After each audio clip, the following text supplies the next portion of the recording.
Buckle up. It's vampires, werewolves, silver BDSM collars, and enough betrayal to fill a medieval group chat. If immortality is a blessing, why does everyone who has it act like they're constantly one silver spoon away from a breakdown?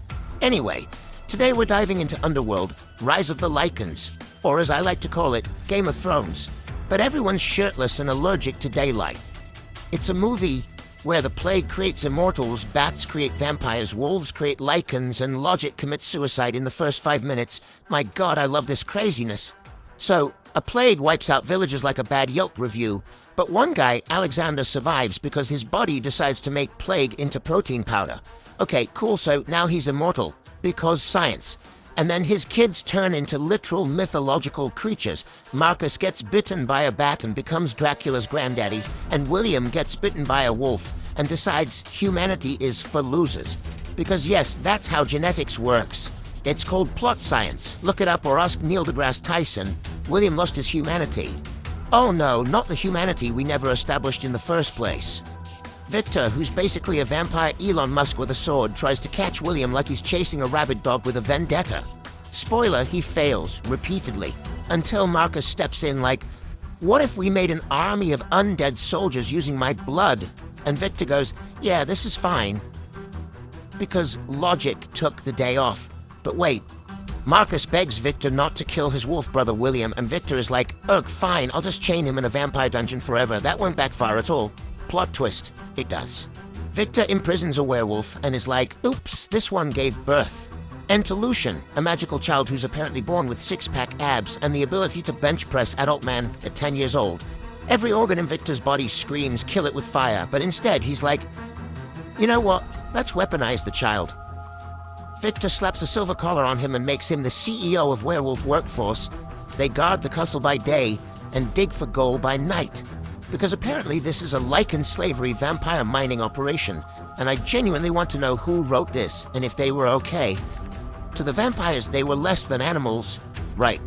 Because enslaving sentient wolfmen and forcing them into literal labor camps is totally the moral high ground.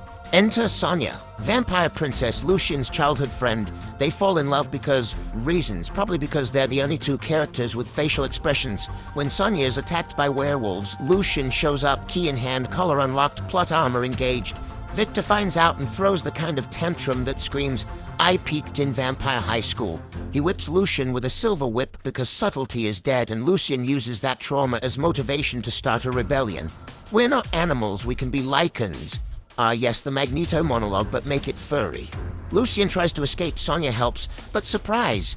Victor is 10 steps ahead, and this whole thing was just The Bachelor Vampire Dungeon Edition. Then we find out Sonya is pregnant, which means she's now double dead, because mixed-race supernatural babies are apparently against ancient vampire HOA regulations. Victor, a man so allergic to feelings he might as well be a spreadsheet, kills his own daughter with sunlight. She was reduced to ashes. Honestly, that's the most efficient thing this movie's done so far. Lucian loses it, howls like he's trying to summon a final boss, and the ground literally trembles as werewolves rise like furry Spartans with a grudge. The Lycans storm the castle like it's Black Friday at Best Buy. Ray frees the dungeons, vampire guards die in beautiful slow-mo CGI misery, and Victor takes a nap. Seriously, he retreats into slumber like someone hit his snooze button mid-defeat. Lucian finally confronts him, dramatic rooftop duel ensues. Lucian wins, because plot armor and abs. But does Victor die?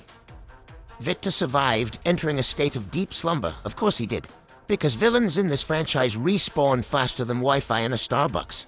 This movie is like someone asked ChatGPT to write a vampire versus werewolf fanfic after watching 300 Twilight and a Discovery Channel documentary on bats, while sleep-deprived and on Red Bull. Everyone talks in dramatic whispers, swords are always shiny, and the script is held together by sheer eyeliner and the laws of Gothic nonsense.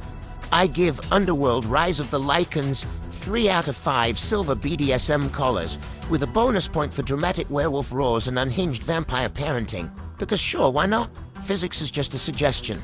If you enjoyed watching me emotionally unravel over werewolf labor laws and vampire daddy issues, go ahead and subscribe and slap that notification bell like it just sentenced your secret vampire baby mama to death. Drop a comment with the dumbest plot twist you've ever seen, or tell me which movie to roast next, because if I have to suffer, so do you.